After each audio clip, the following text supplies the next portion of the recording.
I was living alone in my house in Dobbs Ferry and thought I was very happy until it was a snowstorm, no electricity, and what was I to do? And I thought that was not a way to live. When my wife passed away 10 years ago, I was encouraged by my children to leave the house and go off to a place like Kendal, but I didn't. I wanted to stay in the house, as a lot of people want to do. We had lived there for 40 years together, so I said I'm going to live alone, and I did for close to 10 years. But then Hurricane Sandy came along. Okay, let's see if I can add to what Ruth said. It was this friend who still lives here that really got us interested. And for quite a while we came over here just to visit her and to learn more about the place. We were really impressed by the beauty of the river, the beauty of the buildings, the food, the friendliness of the residents here. But we went a long time without planning to move here until, as Ruth says, we noticed that all of our friends were trying to look for places to spend their last years, and this seemed like the ideal place. We moved here from Tuckahoe, which is only about a half an hour away, so we wanted to keep as many contacts with Tuckahoe as possible. And finally last year we signed up, we got approved, and we moved in January of this year, and we are very happy to be here. I got my own microphone. Well, I never thought about moving into a retirement community. My husband and I were very happy in our apartment at 83rd and Madison, and we had a house in Rockland County. And when he died 12 years ago, I stayed in the house and would go into the city for the opera and travel all around the world. That was fine, but I was really beginning to feel lonely.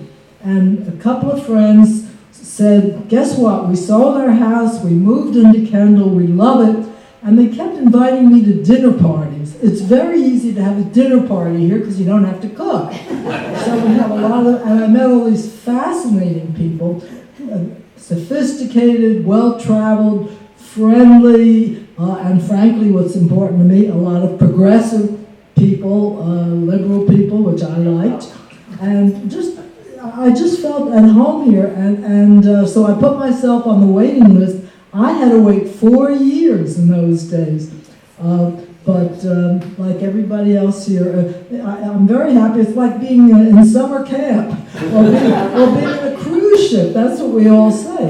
It's just really a lot of fun, and I'm not lonely anymore. Yes, I did. I think I really did a lot of research before. First, I thought I'd move into a small apartment, and I went looking there.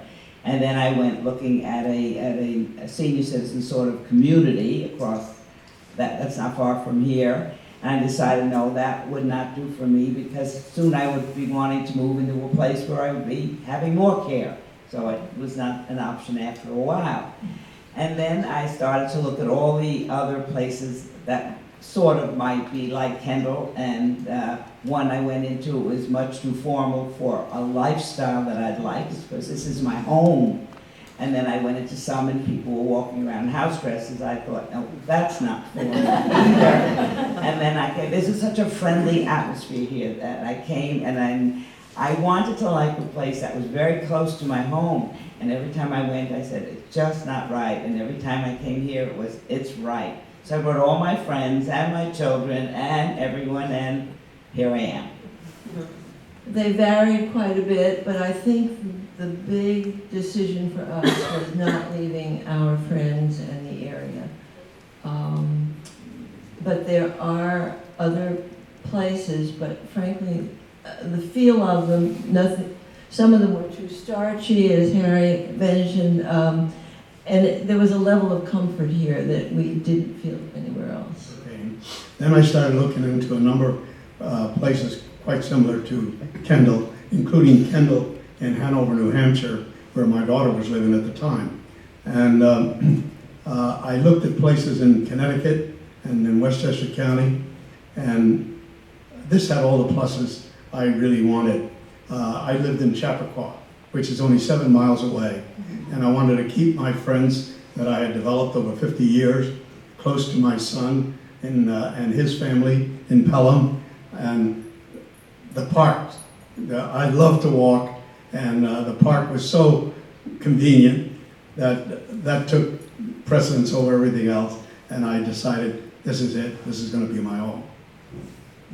I never looked at any other place. I just fell in love with the people here, and also being easy to get to New York City, which is very important to me. I just get on the train, and I go in sometimes 2, 3, even 4 times a week during the season, so there was never any thought of living anywhere else. And I must say, I always dreamed of sunset views, and I have the most fantastic view from my apartment. I spend the whole day out there in my balcony. You see my suntan, I got it all on the balcony, and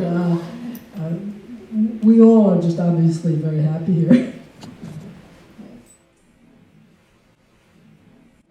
But I would say the people stand out in so many ways, both by their interests and the opportunities that they're interested in seeing provided for everyone else. You can start a committee about just about anything.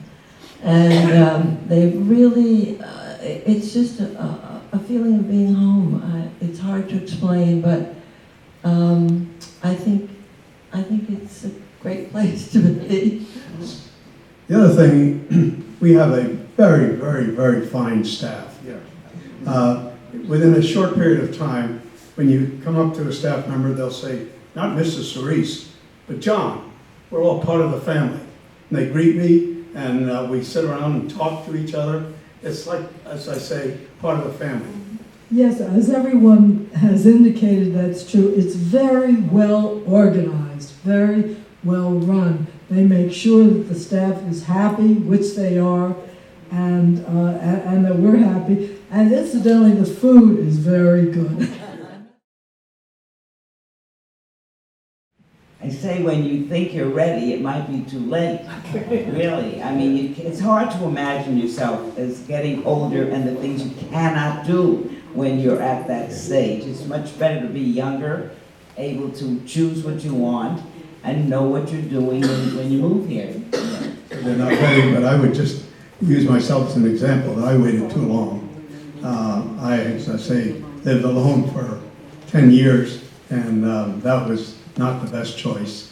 But I also encourage some friends that, as Ruth said, think about it when you're feeling good, so you can get into an organization and be a participant rather than just somebody on the sidelines because of your age and because you thought you were not ready. You have to be sympathetic to people in all conditions, and you have ample opportunity to increase that sympathy. Everybody is here as one big group, one family, and that's something you probably won't really understand until you get here. What you like to do when you're living in your home, you can continue doing when you're here. And I think that's true of anything that you enjoy doing now. Don't think you're going to have to give it up, because you won't. You'll find other people that will want to join you in doing whatever it is. And that's what I found. I mean, I love to teach. And so I do some teaching here. And other people like to write. So we have a literary magazine. And we also have a newspaper that comes out every week. So you can continue doing what you like to do.